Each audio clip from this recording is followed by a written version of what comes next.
नमस्ते दोस्तों, आपका स्वागत है एजे इलेक्ट्रिकल ज्ञान यूट्यूब चैनल पर। आज के इस वीडियो में हम बात करने वाले हैं 210 megawatt coal based thermal power plant के फीड वाटर साइकिल के बारे में। पिछले वीडियो में हमने देखा कंडेंसेट वाटर साइकिल के बारे में, जहां पर फीड वाटर कंडेंसर में से सी पंप एलपी हीटर से होते हुए डिएरेटर तक आता है। आज हम देखने वाले हैं कंडेंसेट साइकिल के बाद आने वाले फीड वाटर साइकिल के बारे में। चलिए देखते हैं फीड वाटर साइकिल किसे कहते हैं। फीड वाटर के फीड स्टोरेज टैंक यानी एफएसटी से बॉयलर ड्रम तक के फ्लो साइकिल को फीड वाटर साइकिल कहते हैं। चलिए देखते हैं फीड वाटर साइकिल में कौन कौन सी ऑक्सिलरी आती है। फीड वाटर साइकिल में आता है feed storage tank, booster pump, boiler feed pump, HP heater, economiser और बॉयलर। फीड स्टोरेज टैंक यानी एफएसटी में स्टोर हुए कंडेंसेट वाटर और फीड वाटर के मिक्सचर में से ऑक्सीजन और कार्बन डाइऑक्साइड रिमूव हो गए हैं, इसलिए यह वाटर बॉयलर में जाने के लिए तैयार है। फीड स्टोरेज टैंक यानी एफएसटी में से फीड वाटर बूस्टर पंप से फीड वाटर के प्रेशर और फ्लो को इंक्रीज करके बॉयलर फीड पंप के लिए पॉजिटिव सक्शन हेड प्रोवाइड करता है और बॉयलर फीड पंप को कैविटेट होने से बचाता है। बूस्टर पंप से प्रेशराइज हुए फीड वाटर को बॉयलर फीड पंप वाटर के प्रेशर को 180 किलोग्राम पर सेंटीमीटर स्क्वायर तक इंक्रीज करके एचपी हीटर और इकोनॉमाइजर से होते हुए बॉयलर ड्रम में भेजता है, जहां पर बॉयलर ड्रम का प्रेशर 160 से 170 केजी पर सेंटीमीटर स्क्वायर के आसपास होता है। Boiler feed pump multi stage centrifugal type pump होता है और हाई टेम्परेचर वाले फीड वाटर को हैंडल करने के लिए वहां पर प्रॉपर कूलिंग अरेंजमेंट होता है। थर्मल पावर प्लांट में सबसे बड़ी ऑक्सिलरी हो तो वह बीएफपी है। बीएफपी यानी boiler feed pump power plant के आउटपुट का 3.5 से 4% तक पावर कंज्यूम करता है। थर्मल पावर प्लांट में मोटर ड्रिवन बीएफपी या टरबाइन ड्रिवन बीएफपी प्लांट के साइज के अनुसार यूज किए जाते हैं।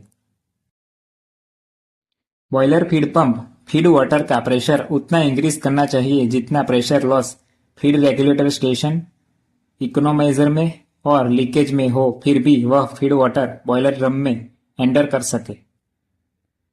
बॉयलर फीड पंप के बाद pressurised feed water HP heater में से फ्लो होता है। एचपी हीटर में एचपी टरबाइन से एचपी स्टीम को एक्सट्रैक्शन करके लाया जाता है और हीटर के शेल में और ट्यूब के सराउंडिंग वह ट्यूब में फ्लो होने वाले फीड वाटर को हीट करता है। एचपी हीटर्स मल्टी स्टेज में फीड वाटर को गर्म करते हैं।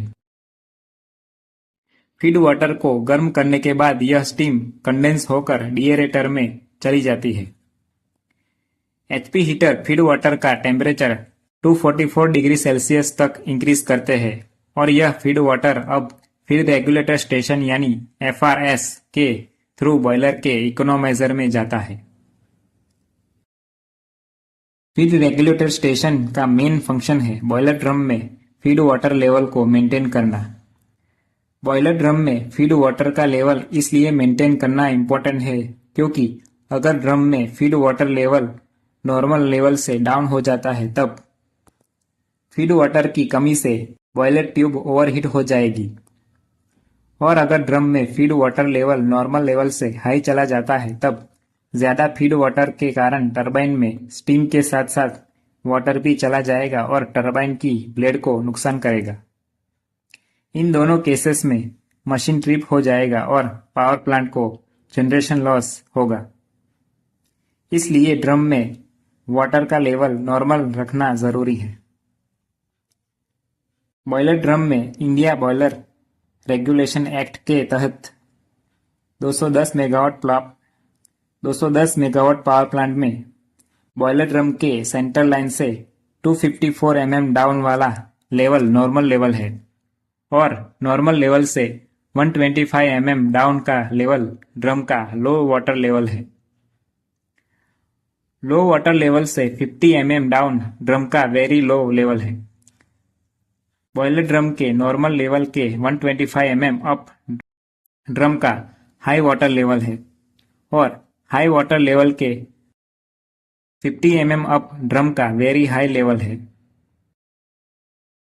बॉयलर ड्रम के लो वाटर लेवल और हाई वाटर लेवल पर अलार्म दिया जाता है और ड्रम के वेरी हाई लेवल और वेरी लो लेवल पर मशीन को डीसीएस ट्रिप कर देता है। फीड रेगुलेटर स्टेशन के बाद फीड वाटर बॉयलर के इकोनोमाइजर से होते हुए बॉयलर ड्रम में एंटर करता है। फीड वाटर बॉयलर ड्रम में एंटर करने से पहले बॉयलर के इकोनोमाइजर की ट्यूब में से फ्लो होता है। इकोनोमाइजर की ट्यूब के सराउंडिंग बॉयलर फर्नेस में कोल फायर से प्रोड्यूस हुआ फ्लू गैसेस पास होता है। इकोनोमाइजर में गर्म फ्लू गैस की हीट से ट्यूब में फ्लो होने वाला फीड वाटर हीट होता है। इकोनोमाइजर सेक्शन में इनलेट फ्लू गैसेस का टेम्परेचर 400 डिग्री सेल्सियस होता है और इकोनोमाइजर के बाद यह 314 डिग्री सेल्सियस हो जाता है। इकोनोमाइजर के इनलेट फीड वाटर का टेम्परेचर 244 डिग्री सेल्सियस होता है और इकोनोमाइजर में गर्म होकर फीड वाटर का टेम्परेचर 290 डिग्री सेल्सियस हो जाता है और प्रेशर 170 किलोग्राम पर सेंटीमीटर स्क्वायर होता है।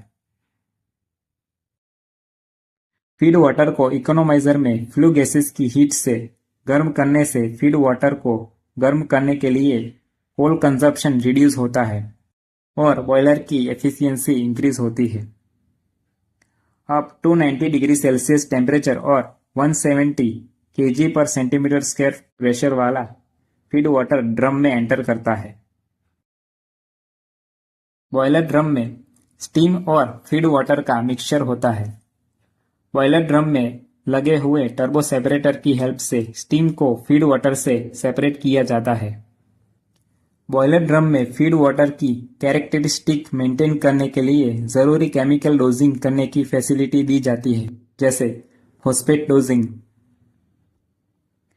फॉस्फेट डोजिंग में ट्राई सोडियम फॉस्फेट केमिकल का यूज करके फीड वाटर की पीएच को मेंटेन किया जाता है और बॉयलर की वाटर ट्यूब को हार्ड मिनरल की स्केलिंग से भी बचाता है, जो कि कंडेंसर में लीकेज की वजह से हो सकता है, जहां पर फीड वाटर और कूलिंग वाटर मिक्स हो जाता है। अगर फीड वाटर में डिजॉल्व सॉलिड एंड अनडिजॉल्व सेंडिमेंट है तो उसे बॉयलर में से ब्लो डाउन भी कर सकते हैं। तो यह था 210 megawatt coal based thermal power plant का फीड वाटर साइकिल। अगली वीडियो में हम बात करने वाले हैं स्टीम साइकिल के बारे में।